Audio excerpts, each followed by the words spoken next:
तो आज हम बात करेंगे डिस्ट्रिक्ट एंड सेशन कोर्ट में निकली वैकेंसी के बारे में। ये निकली है भिवानी में और पोस्ट का नाम है स्टेनोग्राफर ग्रेड 3। तो स्टेनो की वैकेंसीज निकली है, 13 वैकेंसीज निकली है एडहोक बेसिस पर, यानी कि टेम्परेरी ये वैकेंसीज हैं, which includes 12 number of anticipated post. तो एंटीसिपेटेड पोस्ट क्या होता है वो अभी मैं आपको नीचे बता दूंगा, आप वीडियो को पूरा देखना।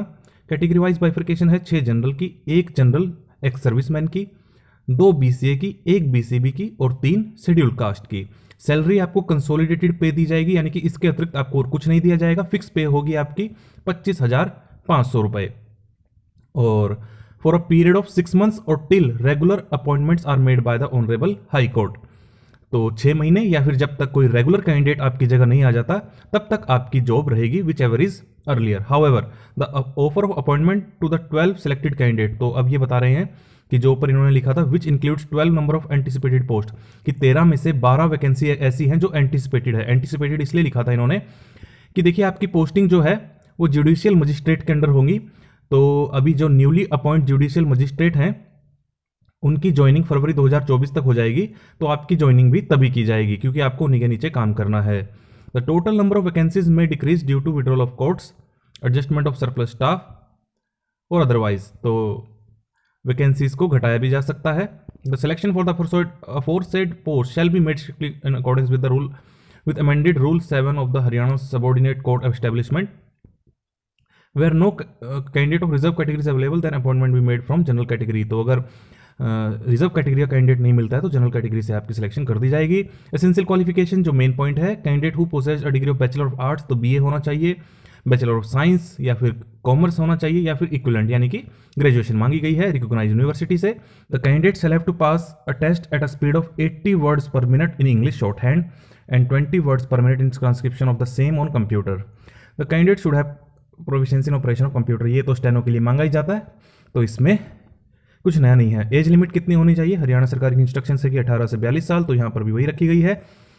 1 जनवरी 2023 को देखी जाएगी। Provided that relaxation in upper age limit is admissible to the reserve category as per instruction of the honourable high court of Punjab and Haryana. वही जो रिजर्वेशन का एज रिलैक्सेशन मिलता है 5 साल का या 10 साल का, वो यहाँ पर भी मिलेगा। Last date, the last date for receipt of the application by post or by hand in the office of undersigned, that is कहाँ पर आपको ये एप्लीकेशन भेजने हैं, ऑफलाइन भेजने हैं, चाहे आप बाय पोस्ट भेजें चाहे बाय हैंड देकर आएँ।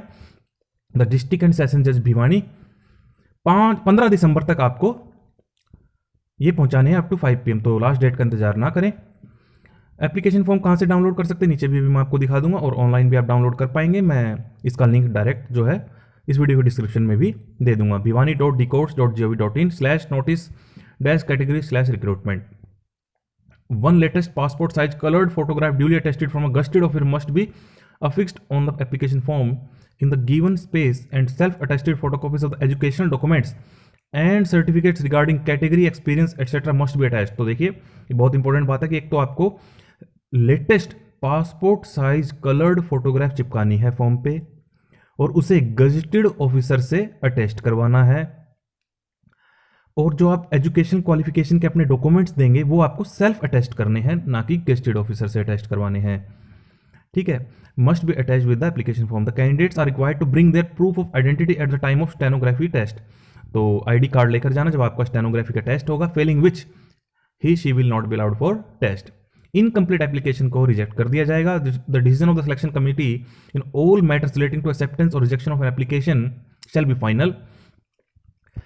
Candidates working in the government department, semi government, any corporation or any board are required to apply through proper channel. तो प्रॉपर चैनल के माध्यम से अप्लाई करें, यानी कि एनओसी ले लें अपने विभाग से कि उन्हें कोई आपत्ति नहीं है। कैडर कंट्रोलिंग अथॉरिटी सभी की होती है, जो आपको अपॉइंटमेंट लेटर इशू करता है वही कैडर कंट्रोलिंग अथॉरिटी होती है।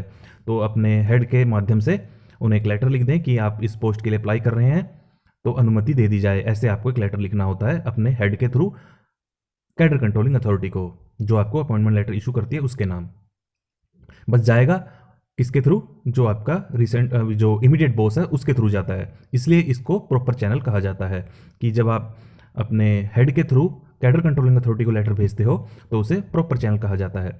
No TAD is admissible to any candidate, no separate call letters, तो अलग से आपको कोई लेटर नहीं दिया जाएगा। तो वेबसाइट को आप रेगुलरली विजिट करते रहें। अब मैं आपको ये फॉर्म दिखा देता हूँ। देखिए यहाँ पर आपको फोटोग्राफ पेस्ट करनी है ऊपर, और यही सेम एग्जैक्ट फॉर्म आपको फिल करके भेजना है 15 दिसंबर से पहले पहले बाय हैंड या फिर बाय पोस्ट। और अपने एजुकेशन क्वालिफिकेशन के डॉक्यूमेंट्स भी साथ में इसमें अटैच कर दें, और फोटो को आपने गेस्टेड ऑफिसर से अटेस्ट करवाना है।